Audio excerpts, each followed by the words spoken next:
Good morning guys, Teacher A here and welcome to Gurong Pinoy sa Amerika.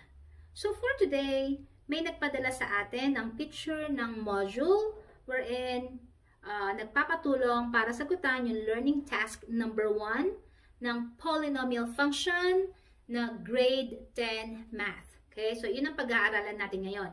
Meron siyang 2 subtopics. Yung una ay evaluation of polynomial functions at yung pangalawa ay factoring.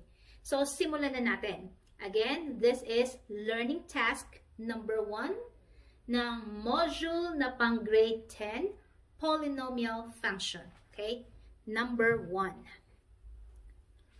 So, yung first part ng learning task number 1 ay evaluate the following polynomials. So, number 1, the given is f of x is equal to 10x cubed plus 4x squared minus 5 wherein ang x ay equal to negative 3. So, paano ba to? So, kapag in-evaluate yung polynomial, ang gagawin lang ay ipa-plug in or isa-substitute lang natin yung value ng x which is negative 3 sa bawat x na nasa given. Okay?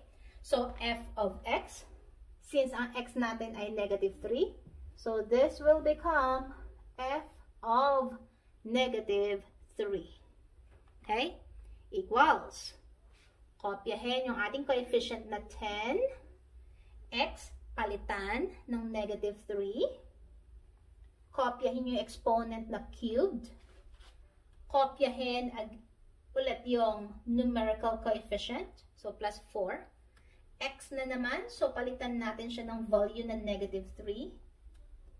Kopyahin si exponent. And then si minus 5.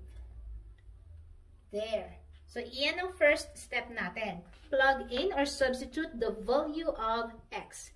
Next step, isolve na natin siya. Of course, following the PEMDAS rule. Exponent muna, bago tayo mag-multiply, add, subtract. Okay? So, solve natin to. I-simplify muna natin yung may mga exponents. So, kopyahin si 10. It simplifies yung negative 3 cubed. So, negative 3 cubed, ibig sabihin, negative 3 times negative 3 times negative 3.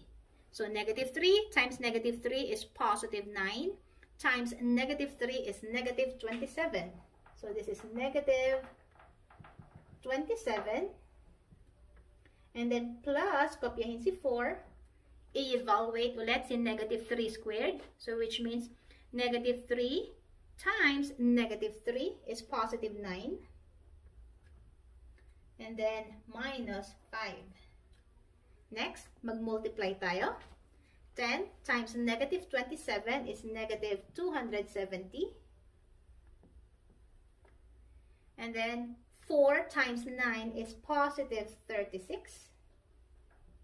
And then, kopyahin si minus 5. So, this time, solve natin from left to right. Or, pwede rin namang pagsamahin yung both negatives muna. So, f of negative 3, pag sinolve natin to, negative 270 plus 36. So, magkaiba ng sign. Isusubtract natin sila. So, 270 minus 36 ay 234 negative. So, negative 234 minus 5, both negatives, i-add naman natin. So, 234 plus 5 is 239, and then copy the negative sign. Negative 239. So, therefore, ito ang ating sagot for number 1. Okay? Next, punta naman tayo sa number 2. Number 2, f of x is equal to x to the 4th plus 5x cubed minus 2x plus 3, wherein we will be finding f of negative 2 quantity squared. So, hindi lang siya basta f of, not negative, f of 2. Naka-square pa siya. So, paano natin gagawin yan? I-evaluate muna natin yung polynomial using yung nasa loob na value, which is 2. So, again, first step, plug in or substitute the value of x, which is 2. So, lahat ng x na nasa given, papalitan natin siya ng 2. So we have f of x, palitan natin siya ng 2, equals x, palitan ng 2, to the 4th, plus, kopyahin si 5, x na naman, so palitan natin siya ng 2, cubed, minus, kopyahin si 2, x, so that means times 2, then kopyahin si plus 3. Yan. So, yan ang ating first step. Second step is simplify na natin to. I-solve natin. Simplify muna natin yung may mga exponents.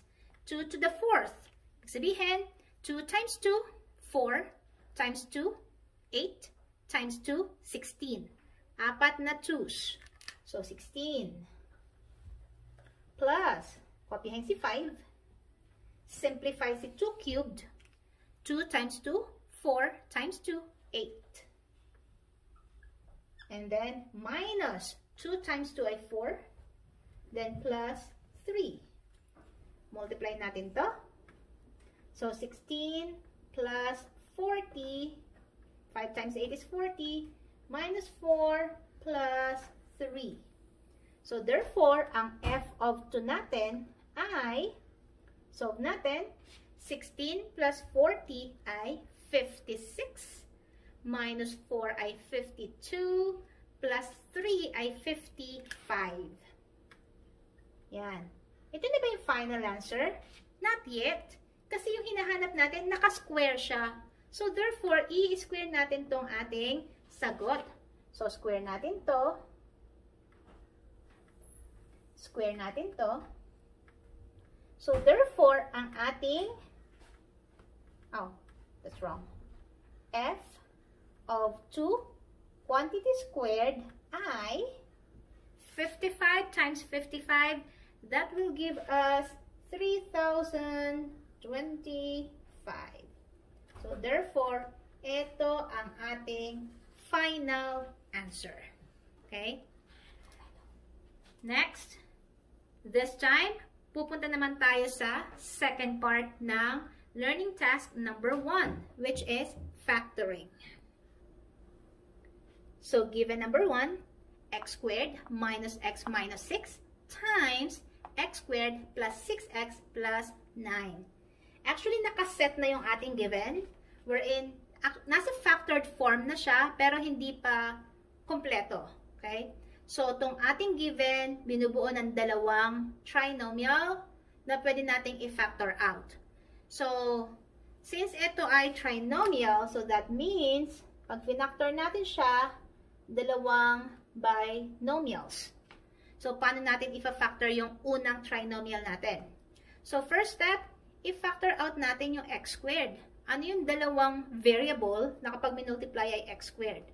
Of course, ang sagot ay x tsaka x. Next step, tingnan natin yung last term, negative 6. So, that means, mag-iisip tayo na kapag minultiply ay negative 6. And then, kapag in-add, tingnan na middle term, ang sagot ay negative 1. So, ano yung two numbers? When multiplied together, it is equal to negative 6. And then, kapag added, negative 1. So, ano ba yung factors na 6? 3 and 2. Okay? So, 3 times 2 is 6. So, kailangan maging negative yung isa. Mas malaki yung negative kasi negative 1 yung gitna.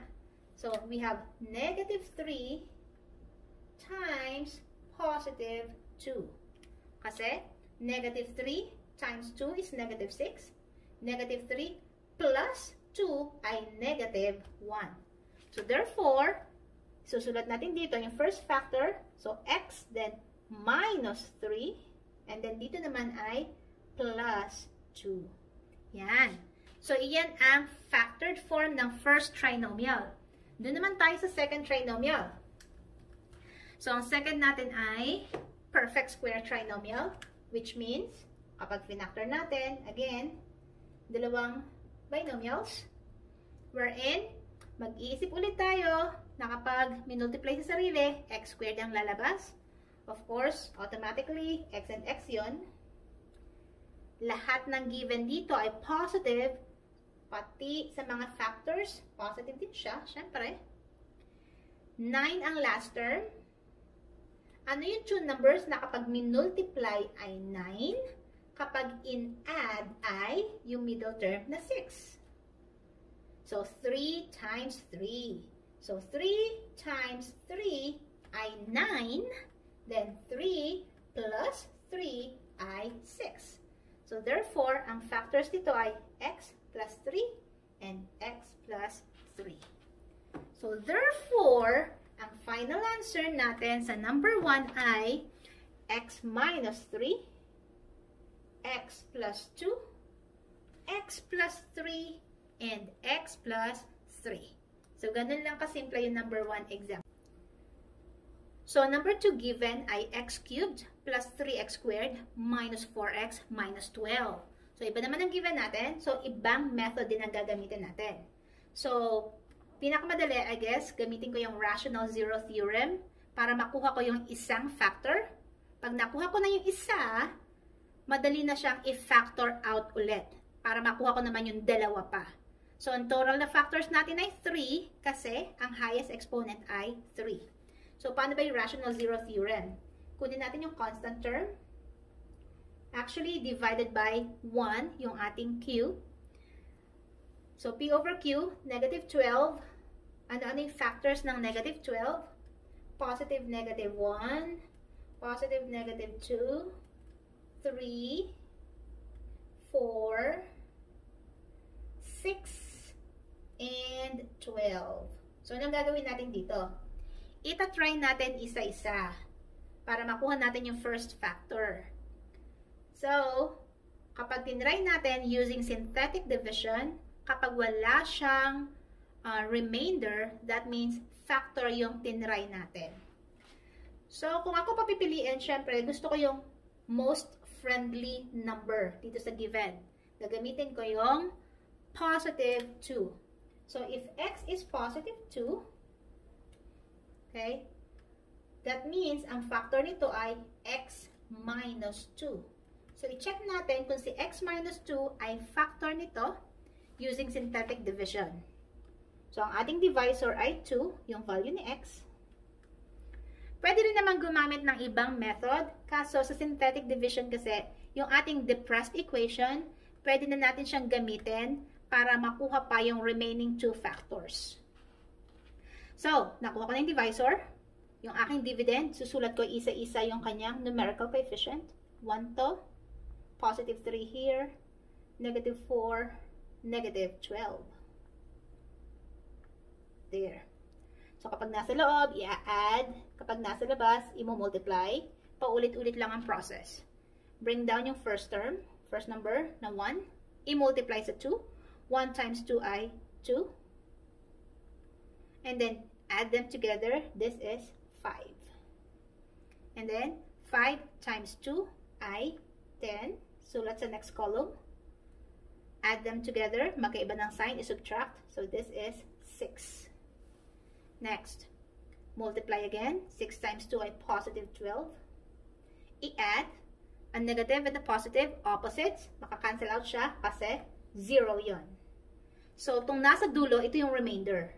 Wala tayong remainder. So, that means si x minus 2 ay isa sa mga factors. Now, paano natin kukunin yung remaining 2 factors? Gamitin natin yung depressed equation. So, ito yung constant term. Ito yung may x. Ito yung may x squared. So, i-rewrite ko lang. 1x squared, hindi na sinusulat si 1, x squared na lang siya. So, x squared plus 5x then plus 6. So, meron tayong quadratic trinomial na pwedeng i-factor out. So, factors ng x squared, x and x. X times x ay x squared. All positive, therefore, yung factors natin, puro positive din. And then, ano yung dalawang number na kapag minultiply ay 6, kapag in-add ay 5? Okay, positive 3 and positive 2. 3 times 2 ay 6. 3 plus 2 ay 5. So, therefore, sulat ko lang. Yan. So, ang factors ng ating polynomial ay, erase ko lang to para malinaw. I-rewrite ko lang siya. We have x minus 2, yung ginamit natin sa pagdi-divide. And then x plus 3. And then x plus 2. Yan. So, ito ang ating tatlong factors. Okay? So, that's it. So, kung natuto kayo, nakatulong ang aking video sa inyong module, kindly give me a like para i-share to ni YouTube sa iba. And sa mga members ng ating community, kung meron kayong questions about sa module nyo, so gawin nyo yung katulad ng ginawa ng isang member ng ating community, kindly send me yung picture ng module, ng mismong question, and then gagawan natin siya ng video. Okay? That's it for today. Bye, guys!